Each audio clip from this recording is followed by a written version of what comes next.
Everyone, welcome to Star IQ. Star IQ के video platform पे आप सभी का बहुत बहुत स्वागत है। आज है 24 नवंबर 2022 के हरियाणा करंट अफेयर इस वीडियो में हम पढ़ने वाले हैं। आइए सेशन की शुरुआत करते हैं। अगर आपने अभी तक स्टार आईक्यू चैनल को सब्सक्राइब नहीं किया है तो कर लीजिएगा, अपने दोस्तों को भी शेयर कीजिएगा इस पर्टिकुलर वीडियो को। दोस्तों, स्टार आईक्यू चैनल के अलावा स्टार आईक्यू टेलीग्राम चैनल को भी ज़रूर ज्वाइन कर लेना। कल आपसे एक सवाल किया था, उसका सही जवाब क्या होगा? फेथ इज़ अ बैटल, ये जीवनी किसकी है? तो इस सवाल का सही आंसर था Khan Abdul Ghaffar Khan. Option number B इस सवाल का बिल्कुल ठीक था। Faith is a battle Abdul Ghaffar Khan की जीवनी है। इस किताब को डीजी तेंदुलकर ने लिखा है, ये याद रखना। अच्छा, आज का पहला हरियाणा करंट अफेयर है। स्कॉच ग्रुप के द्वारा आयोजित अवार्ड कार्यक्रम में किस विभाग को स्कॉच पुरस्कार से सम्मानित किया है? कहने का मतलब है कि स्कॉच ग्रुप के द्वारा भी रिसेंटली एक अवार्ड फंक्शन हुआ था, उसमें हरियाणा का जो बागवानी डिपार्टमेंट है यानी कि हॉर्टिकल्चर डिपार्टमेंट है, इसको स्कॉच पुरस्कार से सम्मानित किया गया है, ये याद रखना। स्कॉच पुरस्कार से सम्मानित किया गया है। ये अवार्ड स्कॉच गोल्ड अवार्ड मिला है, याद रखना, department of horticulture, government of Haryana को। और किस लिए दिया गया है? ये क्रॉप क्लस्टर डेवलपमेंट प्रोग्राम के लिए दिया गया है हरियाणा को, जिसको CCDP कहते हो आप लोग। हरियाणा के अंदर फसल समूह विकास कार्यक्रम के लिए, हरियाणा के अंदर फसल विविधीकरण को बढ़ावा देने के लिए चलते हुए यह क्रॉप क्लस्टर एक एरिया के अंदर जो है ना प्रॉपर एक प्रकार की फसल और अलग अलग प्रकार की फसल विविधीकरण, इन दोनों को ही बढ़ावा देने के चलते हुए हरियाणा को स्कॉच अवार्ड दिया गया है, स्कॉच गोल्ड अवार्ड से सम्मानित किया है। हॉर्टिकल्चर डिपार्टमेंट की बात करता हूँ तो ये एक सेपरेट डिपार्टमेंट बना है हॉर्टिकल्चर 1990-91 के द्वारा। इससे पहले ये एग्रीकल्चर डिपार्टमेंट में ही शामिल हुआ करता था। तो ये बात तो आप लोगों को ज़रूर याद रखनी ही है, ठीक है।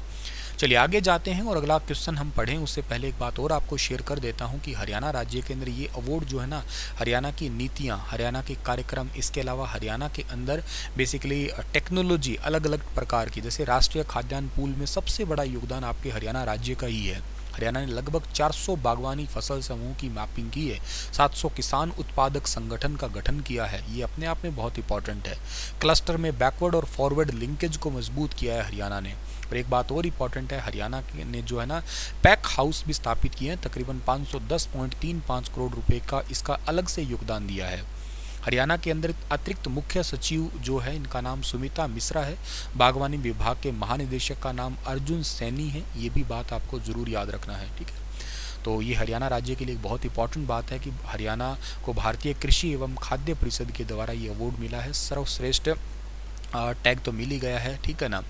अच्छा, एक बात आपको और याद रखनी है कि अभी मैंने थोड़े दिन पहले ही करंट अफेयर पढ़ाया था, आई थिंक 18 नवंबर का करंट अफेयर था ये, और इसमें पढ़ाया था कि केंद्रीय कृषि मंत्री जिनका नाम है नरेंद्र सिंह तोमर, इन्होंने सोनीपत के अटेरना के अंदर 100 पैक हाउस और 500 और बनाने की योजना जो है ना, इसके लिए घोषणा की है। 100 पैक हाउस का तो उन्होंने 100 पैक हाउस बनाने का टारगेट था, 30 पैक हाउस का उद्घाटन किया था। शायद ये आपको याद हो, 500 करोड़ की योजनाओं के साथ में मैंने ये चीज़ें आपको पढ़ाई थी, ठीक है। हरियाणा राज्य में कितनी और जेल नई बनाई जाएगी? तो हरियाणा राज्य में 3 और नई जेल बनाई जाएगी। ऑप्शन नंबर बी इस सवाल का ठीक है। चरखी दादरी और फतेहाबाद में 2 जेलें बनके तैयार हो चुकी है। रोहतक जेल के अंदर भी एक और जेल का निर्माण कार्य चल रहा है हरियाणा में। हरियाणा में वर्तमान में जेल मंत्री का नाम अगर आप मुझसे पूछें तो रणजीत चौटाला है, जो कि निर्दलीय सिरसा रानिया से जीते हुए हैं। जेल मंत्री के साथ बिजली मंत्री भी है। हरियाणा में वर्तमान में टोटल जेल कितनी है? तो 20 जेल है, ये भी याद रखना। और 20वीं जेल जो है ना, इसी साल 14 फरवरी 2022 को नूह के अंदर खुली थी, ये भी शायद आपको याद हो। तो हरियाणा के अंदर जेलों का नाम जेल ना हो के सुधार गृह तो हो ही गया है। अपने आप में कैदियों के आचरण में सुधार लाने का हरियाणा राज्य लगातार ही प्रयास कर रहा है। आपको शायद पता होगा कि हरियाणा में या कोई भी राज्य हो, उस जेल के अंदर जैसे किसी को सज़ा होगी, फॉर एग्जांपल 20 साल की सज़ा होगी किसी को, या 10 साल की होगी, तो आपने सुना है कई बार जैसे 10 साल की सज़ा थी लेकिन उसको 7 साल में रिहा कर दिया। ऐसा राज्यों के पास में अधिकार है कि वो किसी कैदी के आचरण को देखते हुए उसकी सज़ा को माफ़ कर सकता है या घटा सकता है, घटा भी सकता है, बढ़ा तो नहीं सकता है लेकिन घटा सकता है। और ऐसा बहुत बार हुआ, अक्सर ऐसा देखने को मिला है, समय से पहले ही जो है ना रिहा कर देते हैं और बहुत सारे के नियम अपनाते हैं। जैसे गुजरात की बात करते हो आप लोग, तो गुजरात में ऐसे नियम है गुजरात सरकार के बनाए हुए कि जो भी कैदी है वो पब्लिक टाइप में आके लोगों को ऐसे मतलब चीज़ें बेचते हैं, बहुत सारी चीज़ें बेच सकते हैं इस टाइप से। उनको खुद एक कारोबार जो है ना वो खोलने का एक मौका दिया जाता था कि वो आगे जेल से कैद से जब रिहा होंगे ना, रिहा होने ही वाले होते हैं ना, तब जाके इनको मौका दिया जाता है। तकरीबन जैसे 6 महीने बचे हों, साल बचा हो, उनको ही जो है ना रोज़गार सिखाया जाता ताकि वो इससे रिहा होके और बेसिकली ओपन जेल में रह के तो कुछ सीख ले ताकि आगे आजीविका कमा सके अपनी।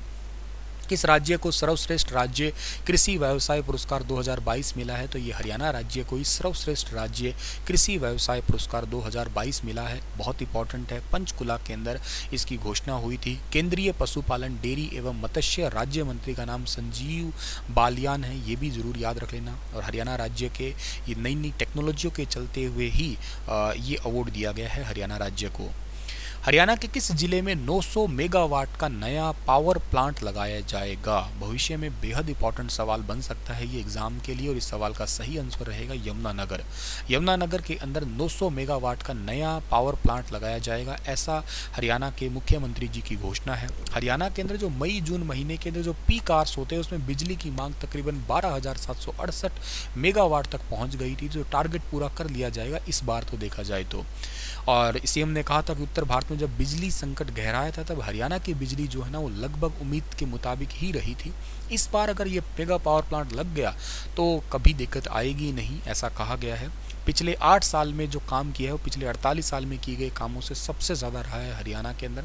ऐसा सरकारी कामों के या सरकारों की तरफ से सीएम साहब की तारीफ़ की गई है। बिजली डिपार्टमेंट की केंद्र सरकार की तरफ से तारीफ़ हुई है। मैं आपको थोड़ा बताता हूं कि हरियाणा सीएम ने कहा है कि 1966 में जहां हरियाणा में कृषि के लिए 20,190 नलकूप का इस्तेमाल होता था, अब 2022 में ये बढ़ के 6.64 लाख से ज़्यादा हो गया। एक इंपॉर्टेंट डेटा, 1966 में राज्य में केवल 9,749 औद्योगिक क्षेत्र बिजली कनेक्शन थे, अब 2022 में बढ़कर 1,18,000 से ज़्यादा हो गई है। 1966 में प्रति व्यक्ति बिजली की खपत 48 यूनिट थी, अब ये बढ़ के लगभग 1805 हो गई है। और 1966 में हरियाणा के पास 343 मेगावाट बिजली थी, आज ये बढ़ के 13,106.58 हो गई है। तो काफ़ी ज़रूरी डेटा है, इसका स्क्रीनशॉट अपने पास में रख लेना, के साथ में आप लोग कॉपी पे नोट भी कर लेना इस डेटा को। एग्जाम पर्सपेक्टिव ये वाले आंकड़े सीटी के पेपर में देखा था ना, इस टाइप के क्वेश्चन पूछे जाने की पॉसिबिलिटी हो सकती है। Haryana state game of the deaf में किस मूक बधिर खिलाड़ी ने गोल्ड मेडल जीता है? तो रिसेंटली जो है ना डेफ एंड म्यूट प्लेयर है जिन्होंने गोल्ड मेडल जीता है, इनका नाम है नीरज। ऑप्शन नंबर डी है इस सवाल का ठीक है। Haryana sports council of the deaf द्वारा 19 और 20 नवंबर को रोहतक के राजीव गांधी स्पोर्ट्स कॉम्प्लेक्स में छठी Haryana state game of the deaf प्रतियोगिता में नीरज ने 100 मीटर और 200 मीटर में रेस में स्वर्ण पदक जीता है, 400 मीटर रेस में रजत पदक प्राप्त किया है। ये बात आपको याद रखनी है। चलिए, आप लोगों के लिए क्वेश्चन तो नहीं बनाया मैंने, पर अलग से एक न्यूज़ है पर बहुत ज़्यादा इंपॉर्टेंट है कि हरियाणा के अंदर सरकारी और निजी शिक्षण संस्थानों में 2 साल का जो जेबीटी कोर्स है ना इसको बंद कर दिया, अब डिप्लोमा की जगह जो है उसमें डिग्री मिलेगी। हरियाणा के अंदर 342 निजी और 2 सरकारी संस्थान वर्तमान में 2 साल का जेबीटी कोर्स ऑलरेडी करवा रहे हैं। स्कूल शिक्षा विभाग के अतिरिक्त मुख्य सचिव डॉक्टर महावीर सिंह ने इस कोर्स को बंद करने के आदेश दे दिए हैं। तो इसका मतलब है कि सेशन 2023 से 25 से जो आपका diploma in the elementary education ये कोर्स है ना, ये आपका बंद करने का निर्णय लिया है। राष्ट्रीय शिक्षा नीति 2020 के प्रावधानों के कारण ये नया नियम उठाने का, ये कदम उठाने का जो है ना वो ज़रूरत पड़ी। अब 4 साल के कोर्स होंगे, डिप्लोमा की जगह विद्यार्थियों को अब डिग्री दी जाएगी। पहले जेबीटी का डिप्लोमा होता था, अब जेबीटी की डिग्री दी जाएगी, मतलब 4 साल का कोर्स होगा ये। हरियाणा में 342 निजी और 2 सरकारी संस्थान जो है ना वर्तमान में 2 साल का जेबीटी कोर्स विद्यार्थियों को करवा रही है। स्कूल शिक्षा विभाग ने इसके लिए जो है ना वो जानकारी दे दी है और 2021 में निजी संस्थानों ने इस कोर्स को बंद करने के आदेश जो है ना जारी दिए थे, लेकिन उस टाइम पे आदेश के खिलाफ बहुत सारे प्राइवेट इंस्टीट्यूट है हरियाणा पंजाब हाईकोर्ट चले गए थे। 2021 में सरकार को निजी संस्थानों में जेबीटी कोर्स की पढ़ाई सुचारू रूप से शुरू करने के फिर से आदेश दे दिए थे, लेकिन अब जो है ना इनको बंद करने के फाइनल आदेश आ चुके हैं। हरियाणा में जेबीटी कोर्स की 21,000 सीट है। 5100 कर्मचारी इसमें काम कर रहे हैं, जिसमें से 3,456 टीचर है, 1728 गैर शिक्षक कर्मचारी है और हरियाणा में 2025 तक जेबीटी भर्ती की संभावना है भी नहीं। तो जेबीटी कोर्स को जारी रखने से बेरोजगारों की फौज खड़ी हो सकती है, इसलिए सरकार ने कहा कि 25 सरकारी संस्थानों में जेबीटी कोर्स 2020-21 सेशन से बंद कर चुकी है।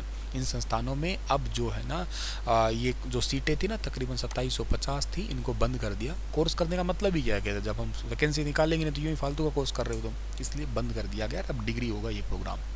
इसी के साथ ये सेशन होता है समाप्त और आपके लिए क्वेश्चन है कि पृथ्वी की अनुमानित आयु लगभग कितने साल है? 3.5 साल, 3.5 अरब साल, 4.5 अरब साल, 4 अरब और 2.5 अरब। बताना विस्तार से कल फिर हाजिर होता हूँ लेटेस्ट अपडेट के साथ में, और मेरा नेशनल करंट अफेयर का वीडियो सेशन भी देखना ज़रूर आप लोगों को भूलना नहीं है। Thank you so much.